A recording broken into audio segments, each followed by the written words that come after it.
През средновековието край Сливен са съществували около 300 манастира.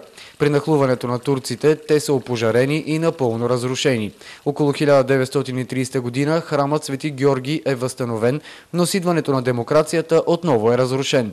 Според предстоятелят на настоятелството на храма, причина за това е нехайството и липсата на духовен живот. Мисля, че това е така един грех, който сливенската общественост трябва да залечи и да изкупи. А това е като въздигнем отново храма. Та всеки даде своята си лепта, може да е 1 лев, но да знае, че примерно една тухла е дарил пари за възстановяването на храма. Чрез дарения по сметката на църковното настоятелство до този момент са набрани около 20 000 лева и още 10 000 лева в материали. До края на годината ще ни трябват още около 70 000 лева, за да може да завършим храма, да бъде действащ. Защото вътрешното оборудване на храма, и изографисване, и иконостас, и икони, всичко това са доста средства. С идеята за възстановяването на храма преди 2 години се създава и гражданско сдружение Свети Георги Победоносец, което се включва активно в дарителската кампания. Направихме си план, защото тук имаше проблем с собствеността.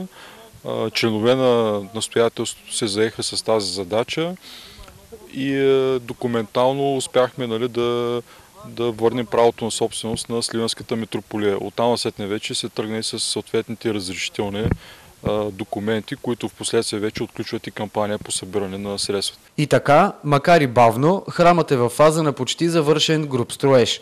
След възстановяването му, свещениците са предвидили мерки и за опазването му. Най-вече трябва да има духовен живот в храма.